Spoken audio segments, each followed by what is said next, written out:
Hi everyone! For today's vlog, ang pag-uusapan natin ay isa sa mga pinaka-important na aspect of traveling. At yan ay the budget!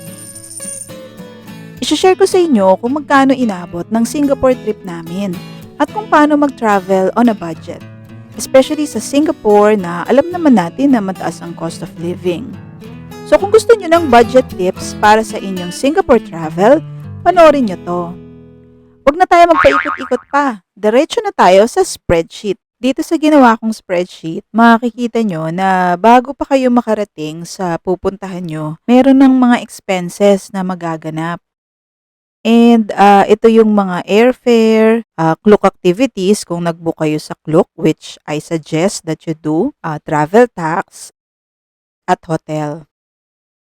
Siyempre, may mga variables na pwede mong makontrol at meron din naman na beyond your control. So, ano bang ibig sabihin ko doon? Take for instance, the airfare. In my case, ang ginamit namin ay yung mga credit account namin sa AirAsia. Ano ba yung credit account? Baka maitanong nyo. Actually, ito yung counterpart ng travel fund ng Cebu Pacific. So, ano nga yung travel fund? 'Di ba, nung kasagsagan ng pandemic nung 2020, lahat ng travel, nung mga panahon yun, 'di ba na-cancel yon. So, nung mga time na yon, madami kaming travel dapat. Pero yun nga, dahil sa pandemic, hindi siya natuloy. So, na-convert siya into credit account or travel fund. Na fortunately naman, itong year na to, dito namin siya nagamit. So, technically speaking, hindi ako nag-shell out ng money for the airfare. Etong papunta namin ng Singapore, wala akong nilabas na pera for the airfare. So, kung may travel fund pa kayo or credit account, now's the time para gamitin nyo bago mag-expire. Going back sa mga variables na pwede mong makontrol. At isa na nga doon ang airfare. Pwede ka kasi mag-book during seat sale para makamura ka. Galingan mo nga lang mag-abang. Mag-sign up ka through email sa mga promotions nila para ma-email ka nila. Or follow them in their FB page para malaman mo agad pag may seat sale. So tip ko sa inyo, mag-abang kayo ng seat sale para makamura kayo. Next ay ang Klook activities. Depende sa inyo kung magbo-book kayo sa Klook or doon na kayo mismo sa destination nyo magbo-book. Pero from experience, mas mura sa Klook. At hindi na rin kayo pipila pag sa Klook kayo nag-book. Kaya I highly recommend na mag-book kayo, pero syempre depende yun sa budget nyo. Take advantage also of bundle promos. In our case, ang binili namin sa Klook ay yung multi-attraction pass. 3 attractions ito na pwede kang mamili kung ano yung gusto mo. Yun nga lang, may advance reservations, pero okay lang naman, madali lang naman magpa-reserve. Ang pinili namin ay Gardens by the Bay, Madame Tussauds, Wax Museum yon, at yung Marina Bay Sands Sky Park Observation Deck. Kung bumili ako ng individual tickets on-site, ang magagastos ko ay around 3,564. Nakatipid din ako ng 324 pesos. Pwede na yun, 'di ba? Sayang din naman yung 300. Ang next expense ay ang Philippine Travel Tax na nagkakahalaga ng 1,620. Ito non-negotiable to. Wala tayong choice kung hindi magbayad ng buwis. Pag nasa first class ka nga pala, mas mataas ang bayad mo, 2,700. Pero para sa mga hampas lupa na nag-aabang ng seat sale na kagaya namin, 1,620 lang.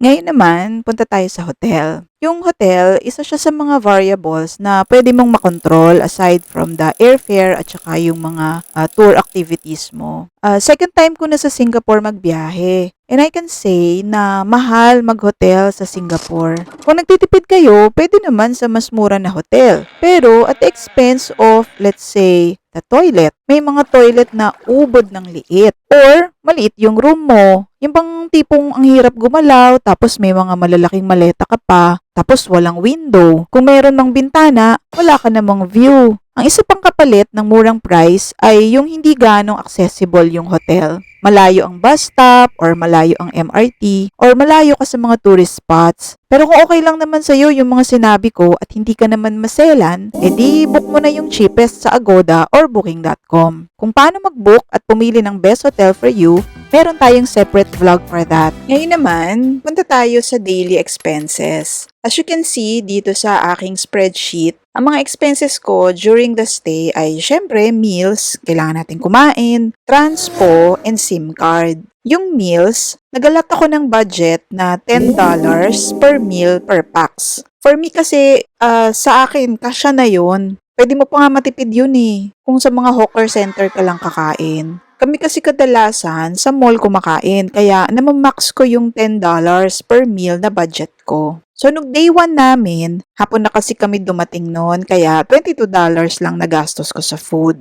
Sa transpo naman, pwede naman kayong hindi na mag-taxi, especially kung game kayo maglakad. Pero kami, since 4 naman kami, okay lang kami mag-taxi kasi divided by 4 naman ang taxi fare namin. Pero if i-compare mo kasi sa MRT or bus, nasa mga $1 or less lang ang pamasahe. Kaya makakatipid kayo talaga pag nag-MRT or nag-bus na lang kayo.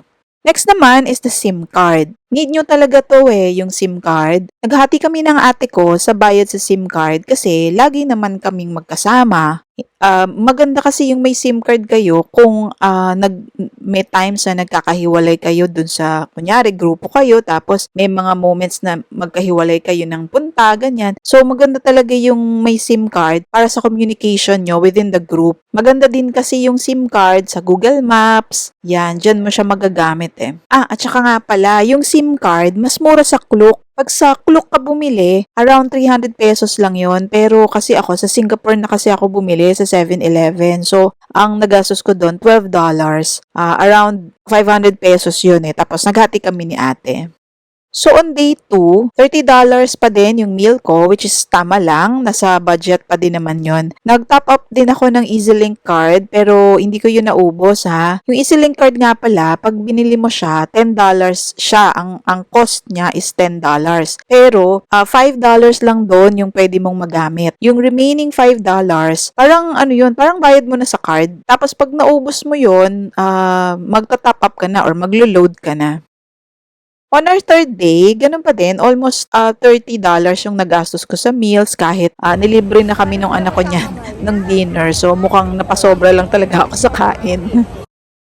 And then on our last day, konti na lang nagastos ko sa food kasi nga paalis na kami niyan. Sa airport na kami kumain yan eh.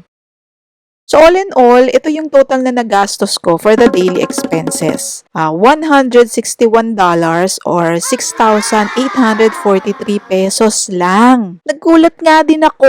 Ang mura lang pala. Mahilig pa ako mag-taxi niyan So now, let's get to the good part. Ang pasalubong. For me, ito ang variable na pwedeng-pwede mong makontrol. Unlike food na syempre gusto mo naman na kumain ng masarap, no? Ang layo kaya ng nilakad mo. Sa food na lang tayo kadalasan bumabawi. Pero going back to pasalubong, to pwede mo tong makontrol. Depende lang talaga sa baon mong dollars. Pwede ka mag-shopping ng pasalubong sa mga Changi-Changi, sa Bugis Street, or sa Lucky Plaza Mall ba yun, sa may Orchard. Hindi kami nakapunta doon itong recent trip namin. Pero nung first time kung nagpunta ng Singapore, doon ako namili ng pasalubong at napakamura doon. Tapos pwede rin kayong bumili sa Value Dollar Store. Yun, ang mumura ng mga chocolates doon. Tsaka yung time of day, may epekto din pala yun sa mga presyo, sa mga Changi. Na-experience namin yun ha. May mga nakita kasi yung daughter-in-law ko ng mga souvenirs doon din sa Bugis Street na paghapon na or magagabi na, mas mura kaysa nung umaga na namili kami. So, ito na yung total expenses ko during my Singapore stay. Inabot ako ng $318. Actually, ang baon ko lang talaga na dollar noon, yung notes ha, yung dollar talaga, Singapore dollar. Yung pinapalit ko dito sa Pilipinas, $300 lang. Ang palitan nung time na yon sa market ako nagpapalit, 42.50. So, $1, 42.50 pesos. Tapos, yun nga, nung last day na namin sa Singapore, nanghiram na ako sa Nanghiram na ako ng sa anak ko ng $18 kasi na-short ako sa Value Dollar Store. Nandun, nag-shopping kami doon, 'di ba? Yung parang last minute shopping namin. Tapos yun, na-short ako ng $18 kaya nanghiram muna ako sa anak ko ng $18. Well, dala ko naman yung mga cards ko pero kasi dun sa Value Dollar sa Chinatown, cash lang daw. Hindi ko alam kung sa ibang branch ng Value Dollar baka tumatanggap sila ng cards pero dun sa Chinatown, cash only basis lang daw sila. Buti na lang din at hindi ko nagamit yung card ko kasi kung hindi, naparami pa yung bili ko. So to finalize, ito na yung total na nagastos ko sa Singapore trip ko. Inabot ako ng 37,428 pesos. Grabe, mahal, no? Pero if you plan wisely for your trip, di mo mapapansin na ang mahal pala. Kasi hindi naman siya isang bagsak na 37K. Tsaka alam nyo, there's certain things in life na absolutely priceless. And one of them is traveling. You cannot put a price tag on the memories you share with your loved ones. Sasabihin ng iba, grabe, 37,000. Ang dami nang nabili dyan. Well, yes, pero whatever item you can buy with your 37K, naluluma yun, nasisira, or eventually, pinagsasawaan mo na. Pero the memories and experiences you have, it will remain forever in your heart. Kaya, ikaw, kung gusto mo mag-travel, don't let anyone or anything stop you. Mag-ipon ka, huwag kang mangutang. Ipunin mo unti-unti, then pag na-reach mo na yung set budget mo, go for it. I guarantee you, hindi mo yan pagsisisihan. At syempre, panoorin mo na din yung mga travel tips ko, tsaka mga walking tour ko, tsaka mga vlogs ko. And i-like mo na din, at tsaka subscribe. Okay, thank you for watching. Bye!